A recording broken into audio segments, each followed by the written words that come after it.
Bienvenue dans cette deuxième partie de mon immersion dans le bush en Tanzanie.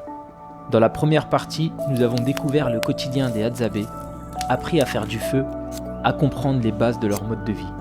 Mais l'immersion ne s'arrête pas là. Il nous reste encore 2 jours au cœur de la vallée du Rift. 2 jours pour chasser davantage, pour apprendre encore, pour aller plus loin dans cette expérience. Vivre avec les Hadzabe, ce n'est pas qu'observer, c'est participer, s'adapter, se confronter à soi-même. Dans cette seconde partie, les choses deviennent encore plus intenses, plus physiques, plus vraies. Alors c'est parti, je vous emmène avec moi pour la suite de cette aventure avec l'un des derniers peuples de chasseurs-cueilleurs de l'Afrique de l'Est, les Hadzabe. C'est quoi ce trou de malade ?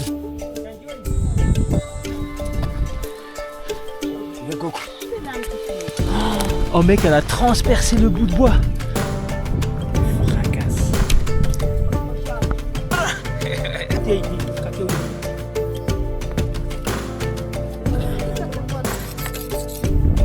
Oh.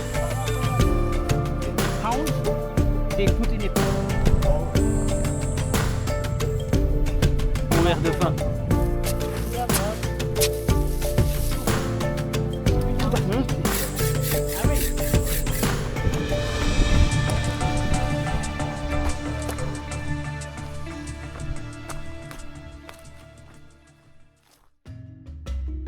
Dans l'épisode précédent, la chasse nous a apporté de précieuses ressources. Nous avons ramené de la viande et un gros bush pig, les phacochères de la brousse. Les repas de la journée et du lendemain sont assurés. Mais ici, rien n'est jamais acquis. Il faut déjà penser à la prochaine sortie. Nous devons réparer des arcs, reconstruire des flèches et nous préparer pour repartir dans la brousse.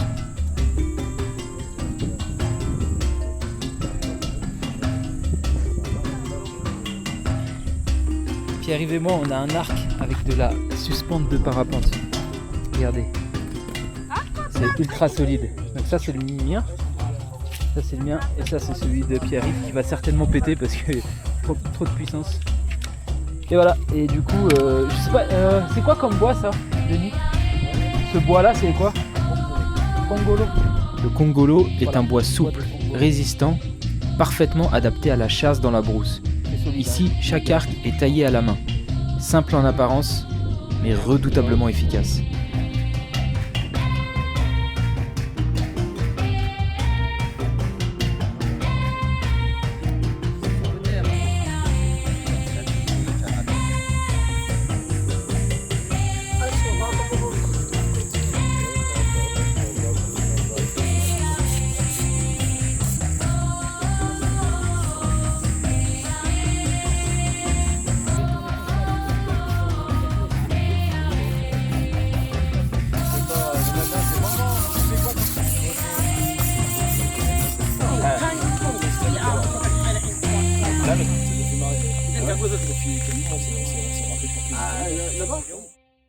Ah voilà, mon arc est terminé. Ici, c'est de la suspente de parapente. Le bois est ultra robuste, tout travaillé, séché. Là, il y a les flèches, regardez. Les flèches, c'est tout du naturel, fait main. Là, ils ont fait des... Alors, je sais pas trop à quoi ça sert, peut-être que ça pénètre mieux dans l'air. La pointe, elle est tellement pointue, c'est un truc de fou. Avec des petites plumes derrière et l'encoche. Incroyable. J'ai 2 flèches et un bel arc.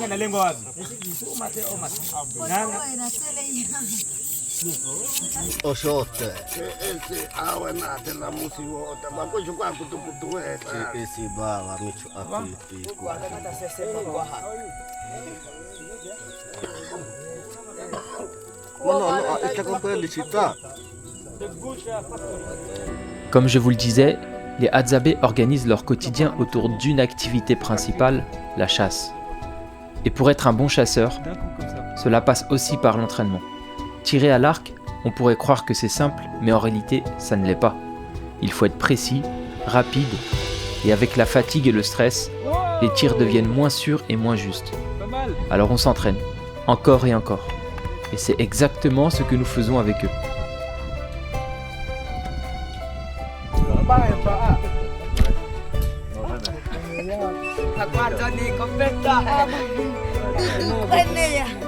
Si je la chope pas, on n'a pas à bouffer. Ouais, on va mourir de faim. C'est pour ça, mais on a toujours. Voilà, non mais là je t'emmène pas à l'aventure avec moi comme ça. Hein. Putain, Lara Croft elle a pris un coup de On peut pas être mort. C'est Lara Croft. Lara Croft. C'est là, oui. Non, mais c'est ça. Celle-là, elle est pas à moi. Ah ouais. Yama. Ah,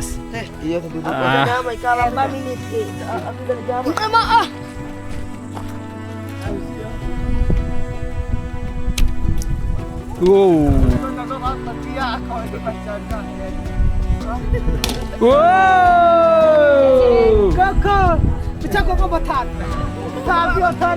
Coco, viens manger une patate, il a dit.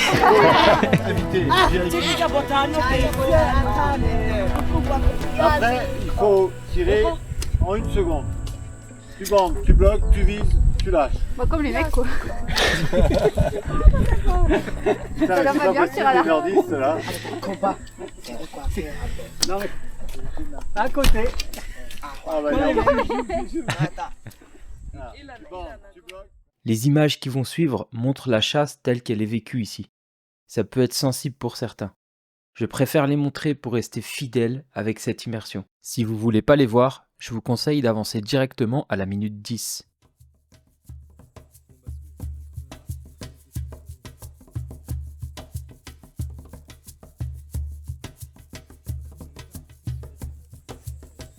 Le bush pig que nous avons chassé ne sera pas consommé entièrement aujourd'hui. Pour conserver cette ressource précieuse, ils vont faire sécher la viande. Les morceaux sont découpés puis exposés à l'air et à la chaleur. Ce procédé simple permet de retirer l'humidité de la viande et d'éviter qu'elle ne se gâte trop vite. Dans un environnement où il n'existe ni frigo, ni moyen de conservation moderne, le séchage est une technique essentielle. La viande ainsi préparée pourra être consommée dans les jours qui suivent, ou encore emportée pendant les prochaines sorties de chasse. Ça, c'est la part des dieux, d'accord.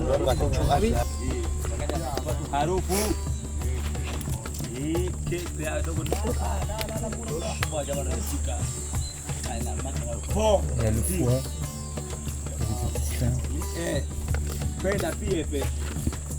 C'est pas, c'est dégueulasse.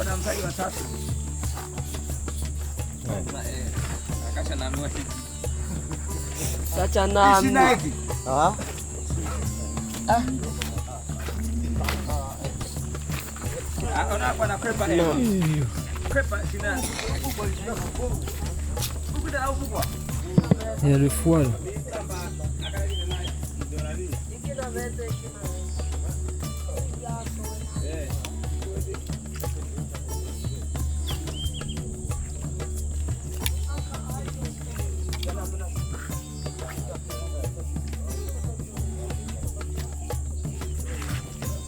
Donc là ils essaient de récupérer le foie sans vraiment l'endommager, donc ils coupent tous les tissus autour.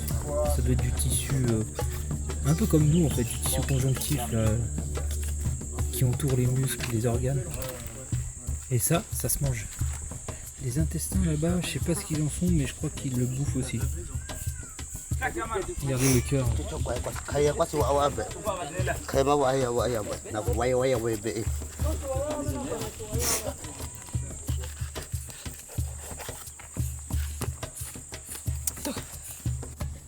Du coup, ils mangent aussi des petits loris qu'on a chopé, des petits écureuils.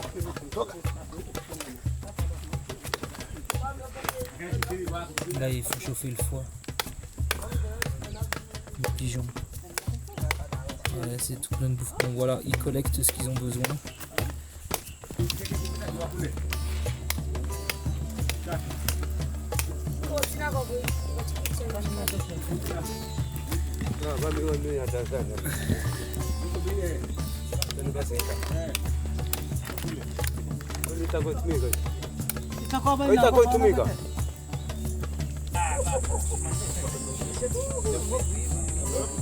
Lui, le putain, il l'a fait tomber exprès. Oh merde. Faut de la protéine, les gars. They eat the stomach, no?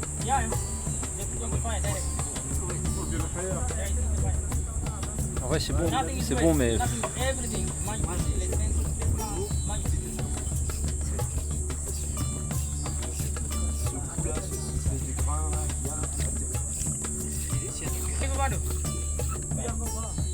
T'as goûté le foie ou pas? Vous voulez quoi, vous? Tu manges quoi? T'as faim? Il a faim. T'as faim? Donne-lui des caresses, donne. Ah oui, hein. Vous en donnez. L'arc accompagne le chasseur pendant des années. Après une chasse réussie, certains enduisent leur arc de sang de l'animal. Un geste symbolique, comme une manière de marquer la réussite et de renforcer le lien entre le chasseur, son arme et la proie.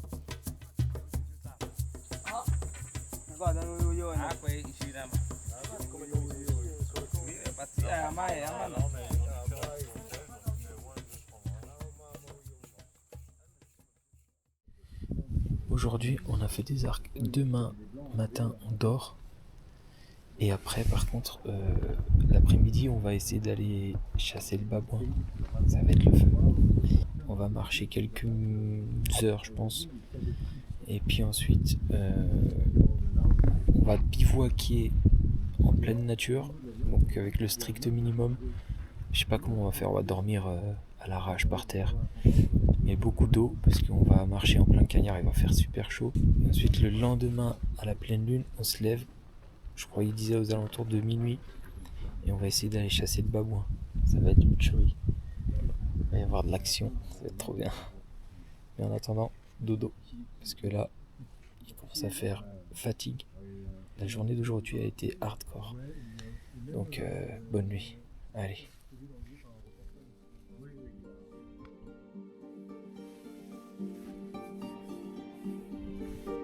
C'est parti pour une nouvelle journée pleine d'aventures et d'apprentissage. La nuit a été compliquée. Le vent s'est levé et le tarp n'a pas arrêté de claquer au-dessus de nous. Un bruit constant qui m'a empêché de vraiment trouver le sommeil. Mais l'excitation d'une nouvelle journée dans la brousse finit toujours par prendre le dessus sur la fatigue. Comme chaque matin, je prends le temps de ranger mes affaires et de vérifier tout mon matériel vidéo. Rien ne doit être laissé au hasard. Vivre une aventure comme celle-ci et la filmer en même temps pour vous la partager telle que je la vis, ce n'est pas si simple. Il faut penser à tout.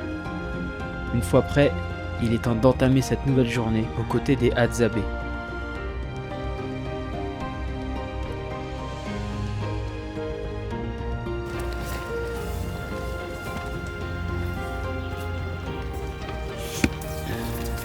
Let's go pour le 3e, 4e jour, je sais plus. Let's go. C'est bon le porridge, mais je sais pas comment ils le font. Du porridge de polenta. Ça avait été du porridge de. Bonne herbe. Yes. C'est du porridge, c'est du porridge. C'est très très chaud par contre. Il y a du sucre dedans. Il y a du sucre, regardez. Ils nous ont pris un truc sucré, c'est du porridge le matin. Le bonheur. Par contre, je me suis un peu brûlé, mais c'est. Le bonheur, regardez. En plus, ils m'ont donné une grosse gamelle. Et elle est pas contente. T'es pas contente? Nos caméras. Nos caméras, allez vas-y, bois, je veux te voir boire. Je peux pas boire ça. Bois ça, dépêche-toi. Souffle, hein, ça brûle. Hein. C'est bon, j'ai vu. Ah ouais, Bikiri. Tiens, on a trop. Bikiri. C'est bon. Alors, tu vois. Merci. Avec grand plaisir. Pourquoi ils t'ont donné un gros truc à toi? Parce que de quoi il a besoin d'énergie. Je me demande comment ils reconnaissent les racines. Donc on va voir, on va suivre la Hadzabe dans le bush.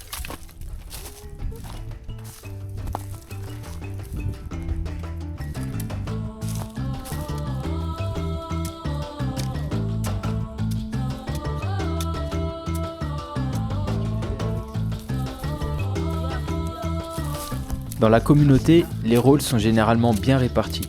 Les hommes partent chasser et les femmes s'occupent de préparer ce que les hommes ont rapporté de la chasse. Mais elles ne se contentent pas de ça. Elles partent aussi récolter les fruits, les baies et différentes plantes comestibles. Ce jour-là, on les accompagne pour aller chercher une racine bien particulière. Une racine enfouie sous la terre sèche. Ces racines donnent une sorte de pomme de terre sauvage. Pour la déterrer, elles utilisent un simple bâton solide taillé en pointe. Un outil rudimentaire, mais parfaitement adapté pour creuser ces terres dures et arides.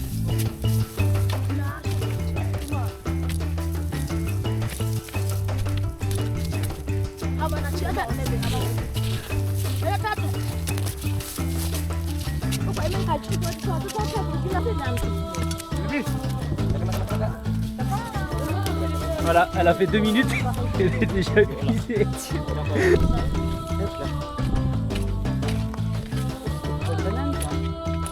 Il y a quoi, la peau aussi? Sous le fait que ce soit frais.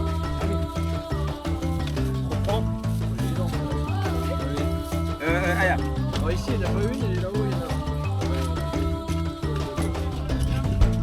Viens voir. Ah, regarde, il y a de remote.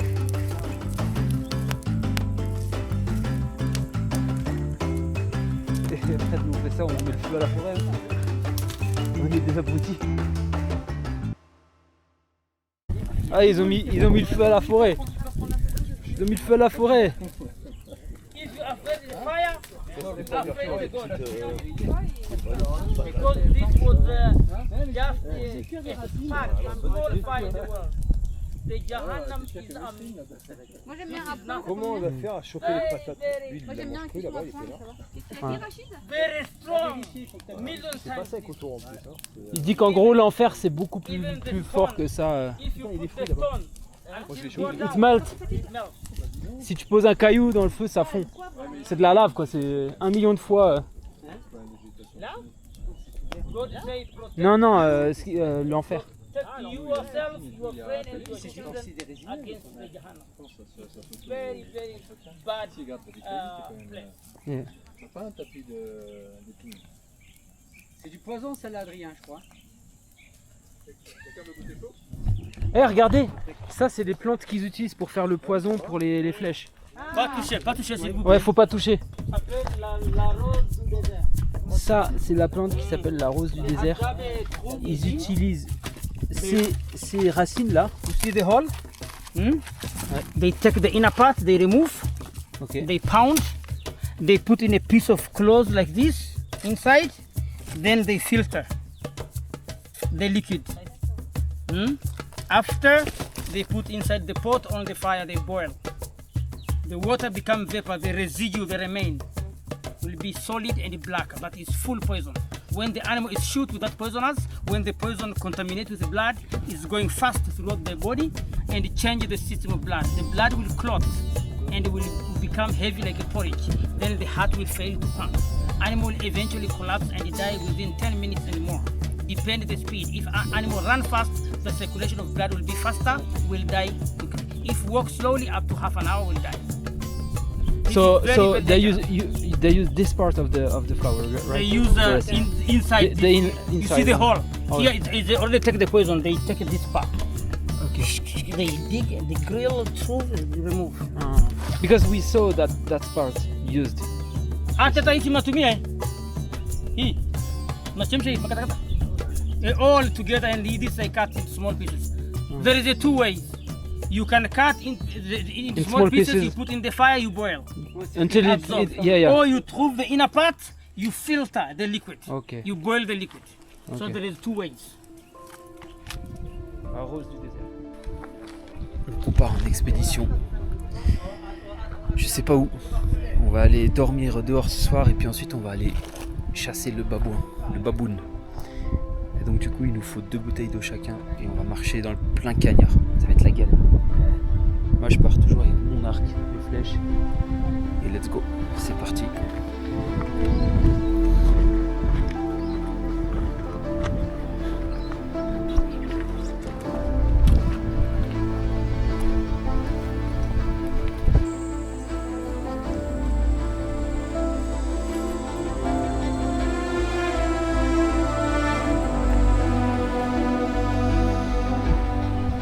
But this one seems to be very old, right? Yeah, it's all very old, yeah, because it's big, very big. Because the baobab starts when it is very small plant. very small plant. And it grows Slowly, very slowly, but become very, very big. This started to produce fruit many, hundreds of years producing fruit. Yeah. And this fruit is very important, essential for the life of Hadzabe, for the Bushman, because these fruits can stay until next season, new fruit. So you find the fruit of the last year and the fruit of this year, all together. Les Hadzabe connaissent leur territoire par cœur. Ils savent exactement où se rendre pour chasser le babouin. Mais le chemin est long. Depuis quelques années maintenant, les Hadzabe sont souvent obligés de marcher toujours plus loin pour trouver du gibier. Les animaux sont moins nombreux qu'autrefois. Autour du lac Eyazi, les terres ont peu à peu changé.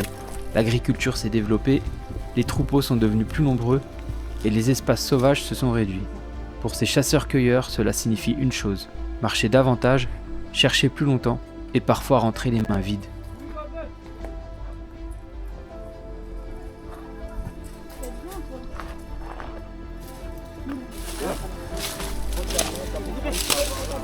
Regardez. Ils ont fait un feu là. Ils sont en train de sortir le miel. Ils sortent le miel d'un arbre.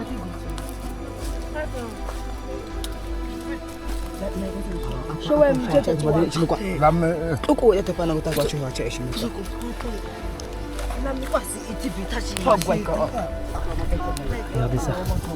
Du miel, les amis.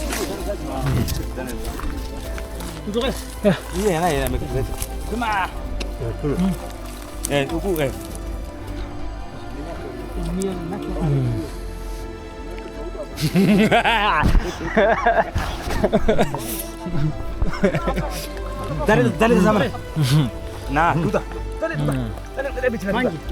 Cek dile kule. Tuta. Dale. Dah be hama be na. Dah aku tu kan. Cek ay na tu. Ah mon Dieu. Ya. Kati aku tu bubu. Kati ya. Kita nak uji macam apa tu? Kati uji macam apa tu? Kati. Cek dah tu.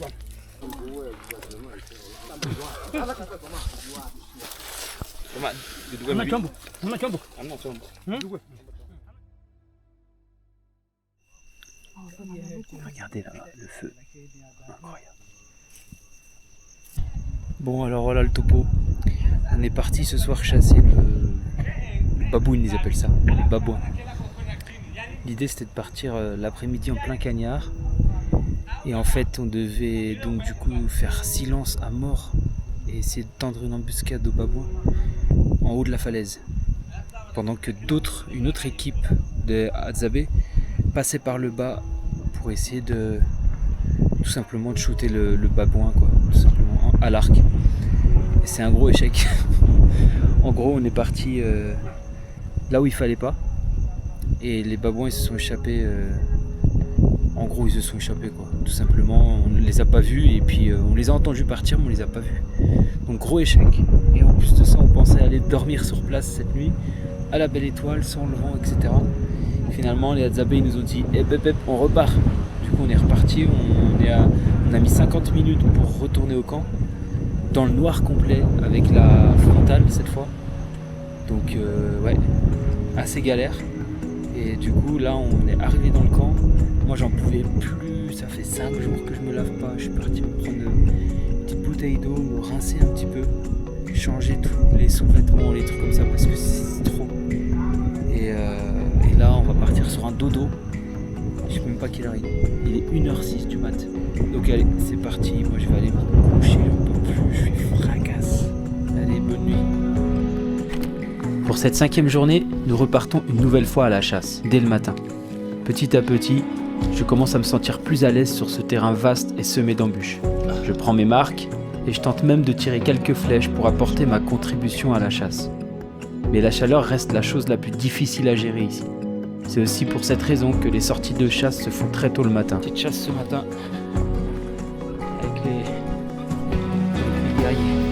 Nous, on a des flèches en bois, on va essayer de faire quelque chose avec. Même si ça m'étonnerait qu'on arrive à faire mouche, mais bon, on n'est pas aussi bon qu'eux. Allez, bah c'est parti, nouveau jour, nouvelle chasse. Let's go. tous les jours tu dois te démener pour bouffer quoi. Tu dois te lever, tu dois partir à la chasse, tu dépenses des calories, des fois tu reviens bredouille. En fait ouais c'est ça, ils chassent le matin, toute l'après-midi ils sont tranquilles. Donc même spot que la dernière fois.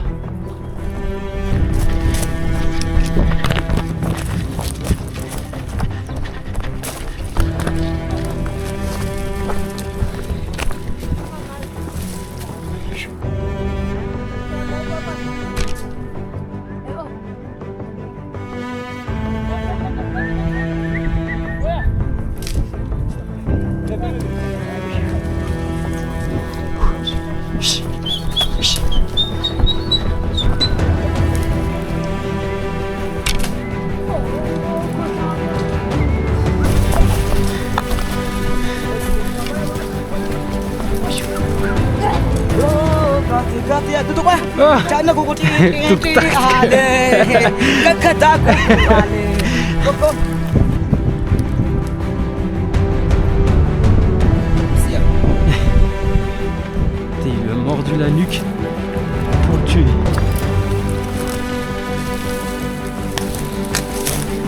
C'est quoi ce trou de malade? Il est passé par là?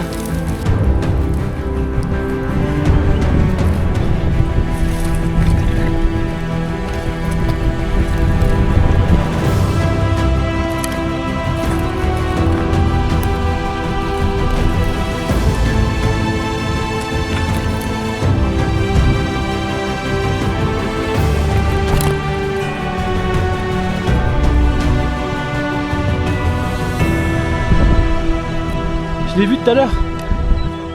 Ah. Oh mec, elle a transpercé le bout de bois. Oh, oh la puissance du bordel. Ça fait un trou.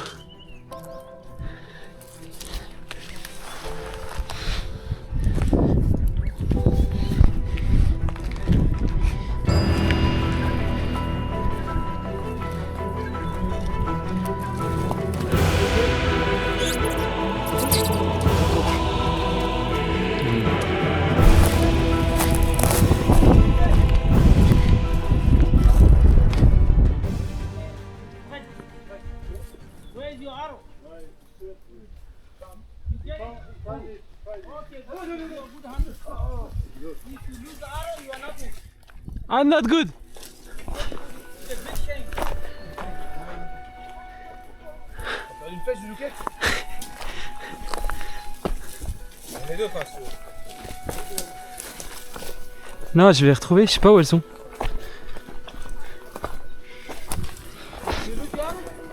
Oh yeah.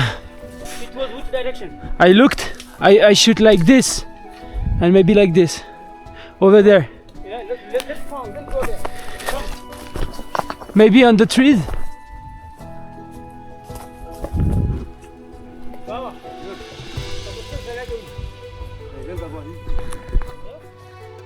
Les flèches sont des ressources précieuses. Quand on tire à l'arc, il ne faut pas uniquement tirer, mais il faut aussi suivre la trajectoire du regard et mémoriser exactement l'endroit où la flèche va tomber. Chaque flèche demande du temps, de la patience et du savoir-faire pour être fabriquée. Après chaque tir, ils prennent le temps de les retrouver pour éviter de devoir en construire de nouvelles. Cette fois-ci, j'ai perdu 2 flèches sur 3.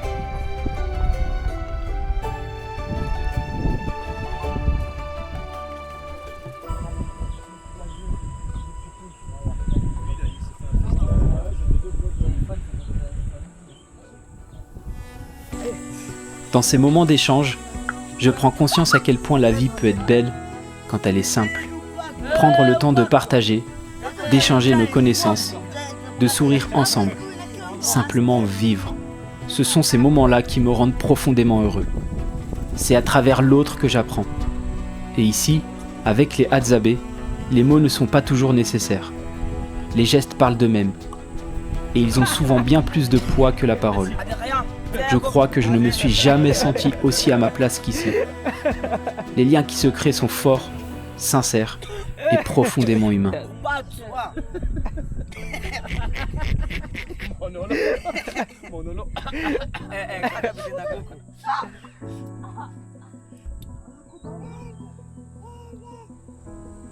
Oh, il kiffe sa vie là. Kono buku cice kushoko hama peato chan wata on cice kushoko alap no cice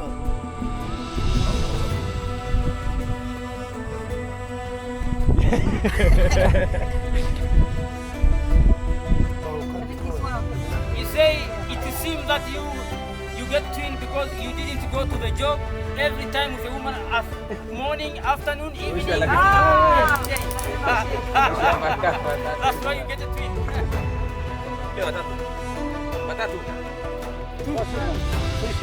Three. He knows. He told me. And the two is twins. Wawili ni mapacha, moja ni kawaida. Piga makofi. On termine cette journée éprouvante autour du feu. Un moment pour danser, partager et écouter les histoires des Hadzabe. C'est aussi à ce moment-là qu'ils nous attribuent un nom. Chez les Hadzabe, c'est une tradition. Lorsqu'ils rencontrent des étrangers et passent du temps avec eux, ils leur donnent un nom qui reflète leur personnalité, leur attitude ou ce qu'ils ont vécu ensemble. En général, ces noms sont donnés à la fin de l'aventure. Pour moi, les choses se sont passées un peu différemment. Dès le premier jour, ils m'ont donné un nom. Dudukwe. Dudukwe n'est pas un nom choisi au hasard.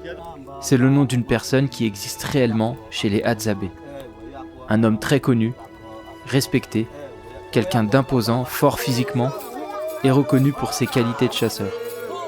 Ils m'ont donné ce nom parce que, d'une certaine manière, je leur faisais penser à lui. Et pour moi, c'est un immense honneur. Recevoir ce nom, c'est bien plus qu'un simple surnom. C'est une marque de respect et peut-être d'une certaine façon, une place parmi eux.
Bon, ils sont en train de donner des noms à chacun d'entre nous.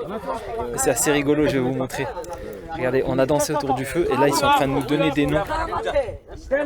Moi je m'appelle Dudukwe.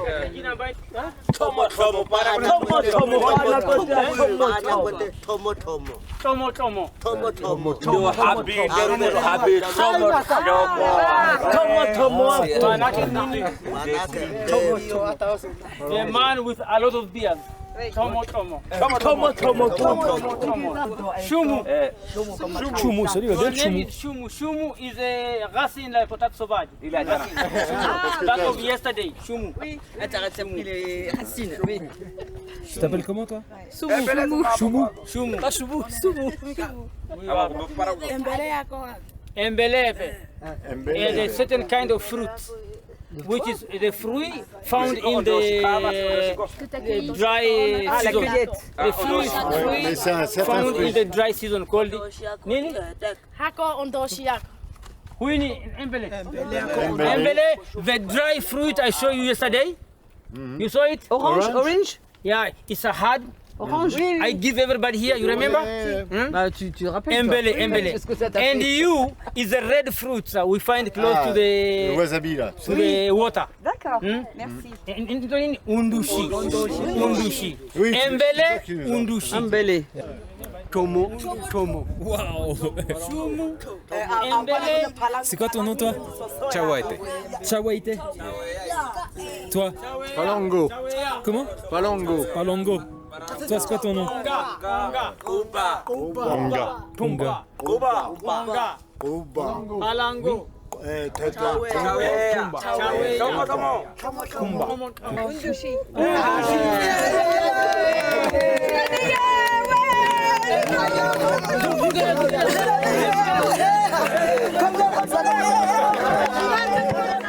Cette dernière journée aux côtés des Hadzabe m'a fait prendre conscience d'une chose. Peu importe d'où l'on vient, notre couleur de peau ou notre manière de voir le monde, la joie et le sourire sont universels. Et surtout, ils sont faits pour être partagés. Malgré nos différences, malgré des modes de vie parfois à l'opposé du nôtre, ils m'ont appris quelque chose d'essentiel. Même quand on pense n'avoir rien, parfois on a déjà tout. Le bonheur ne se trouve pas dans ce que l'on possède, il se trouve dans la simplicité des choses, dans un regard, dans un sourire, dans un moment partagé. Des moments simples, vrais et profondément humains. En seulement 5 jours passés avec eux, j'ai appris bien plus sur la vie que durant une année entière dans mon quotidien. Alors si je peux vous laisser avec une chose, essayez d'être heureux. Et si ce n'est pas toujours possible, essayez au moins de trouver le bonheur dans les choses simples.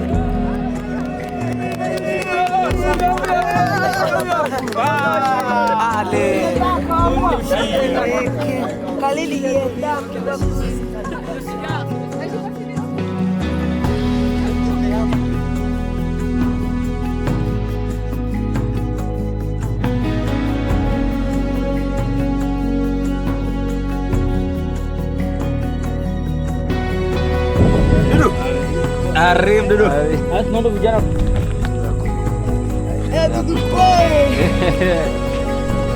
Oh yeah! Oh yeah! Konga. Voilà, c'est le grand départ. Terminé pour ces 5 jours d'aventure chez les Hadzabe. Maintenant, on rentre au lodge. Et ce sera pectance à volonté, douche et tout le tralala. Fred, prêt pour le kili? Pas tout à fait. Bon, en tout cas, faut qu'on se prépare.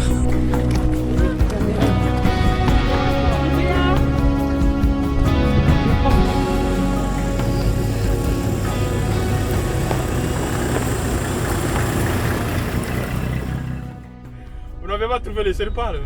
Non. En train de chasser? Il y avait des serpents? Oui, il y en a. Il y en a des vipères. Oh, bah top. Les cobras, les mambas, il y en a aussi. Oh, les mambas noirs. Ouais, les mambas noirs, ouais. C'est très dangereux ça. Oui, C'est très dangereux, mais voilà. Ah. Ça va en Afrique. Cobra, t'as déjà vu?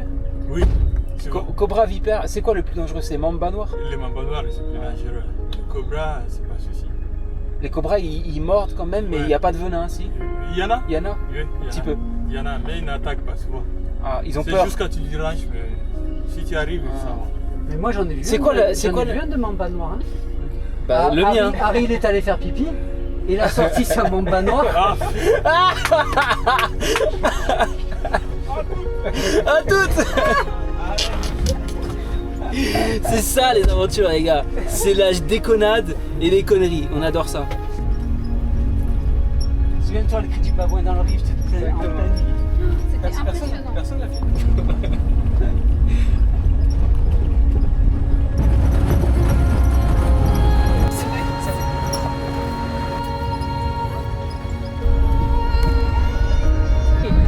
Imran. ثاني Imran. الأخي إن شاء الله سفر سلامة مع السلامة. Ciao Rachid. C'est bien, c'est coupé, hein. Reste là. Et voilà, on a perdu Rachid. Bon ben apparemment Rachid a décidé de vivre ici. Qu'est-ce que t'en penses Aya? Une boisson bien fraîche. Bah écoute, s'il est heureux, il y a des... Après c'est pas une grosse perte. Non. Franchement même la voiture on l'a. Adieu et au garde à côté.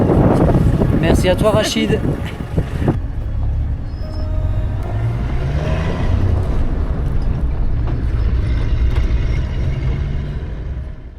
Regardez ce bonheur. Ça c'est la vie ça. La vida. Comment tu vas Steph? Très très bien, nickel.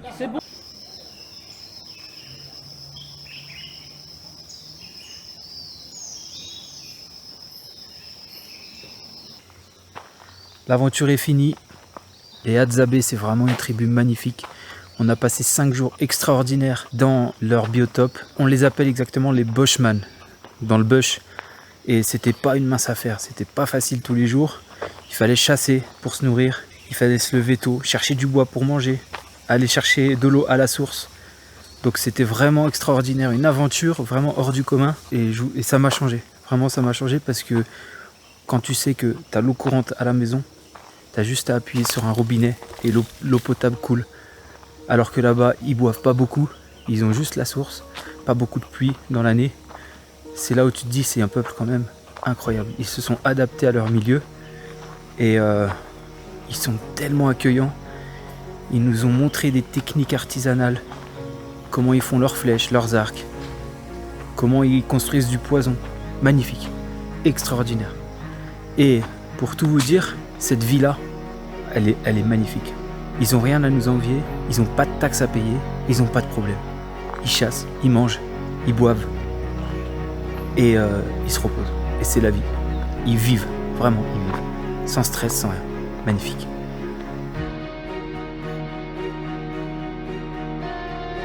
Merci d'avoir suivi ces 2 épisodes de mon expédition dans le bush. Merci aux Hadzabe pour leur accueil, leur énergie et tous ceux qu'ils m'ont apporté. Et bien sûr, de nouvelles aventures arrivent très bientôt sur cette chaîne. Pour ne rien louper, n'oubliez pas de vous abonner, d'activer la notification, le petit pouce qui va bien et surtout, partez, vivez, explorez.